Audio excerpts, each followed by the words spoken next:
টানা কয়েকদিনের ভারী বৃষ্টি ও পাহাড়ি ঢলে দেশের বেশ কয়েকটি অঞ্চলে বন্যা পরিস্থিতির সৃষ্টি হয়েছে। এরই মধ্যে বন্যা ও ভূমিধসে সৃষ্ট দুর্যোগে ক্ষতিগ্রস্ত মানুষের উদ্ধার তৎপরতায় 11 জেলায় মোতায়েন করা হয়েছে বিজিবি। এমন অবস্থায় ভয়াবহ বন্যার শঙ্কায় খুলে দেয়া হলো মুহুরী সেচ প্রকল্পের 40টি জলকপাট। বিস্তারিত জানাচ্ছেন শেখ ফরিদ।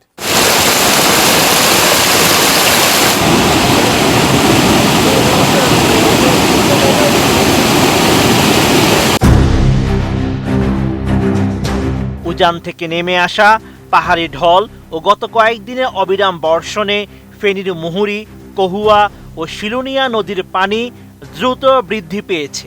এই অতিরিক্ত পানির চাপ সামলাতে এবং দ্রুত বঙ্গোপসাগরে নিষ্কাশনের লক্ষ্যে দেশের দ্বিতীয় বৃহত্তম মুহুরী সেচ প্রকল্পের 40টি জলকপাট খুলে দেওয়া হয়েছে।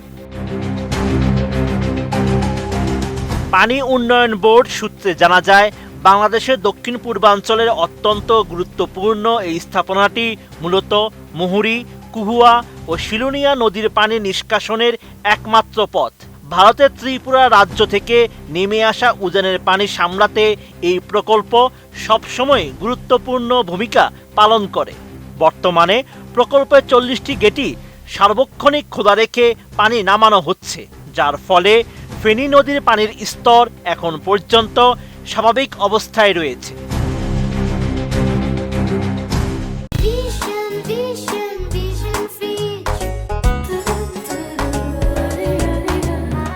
পাউবো কর্তৃপক্ষ আরও জানায়, জোয়ারের সময় সাগর থেকে উল্টো মুখে যেন পানি প্রবেশ করতে না পারে সেজন্য নিয়ম অনুযায়ী প্রতিদিন গড়ে 2 বার প্রায় 2 ঘন্টা করে গেটগুলো বন্ধ রাখা হয়।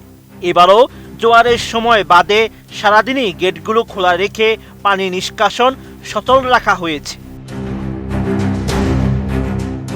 ফেনী পানি উন্নয়ন বোর্ডের নির্বাহী প্রকৌশলী মোহাম্মদ মনিরুল ইসলাম বলেন, উজান থেকে নেমে আসা পানির চাপ অস্বাভাবিকভাবে বেড়ে যাওয়ায় সবগুলো গেট একসঙ্গে খুলে দেওয়া হয়েছে।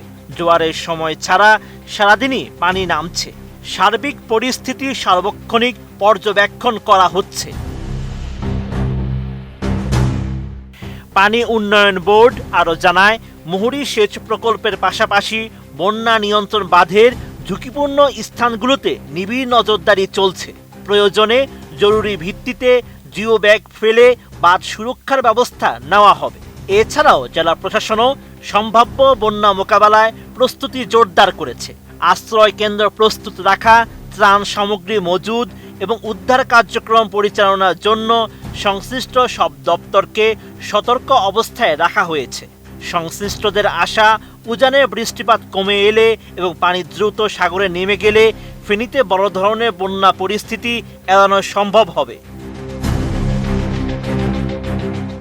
Sheikh Farid, ATN news.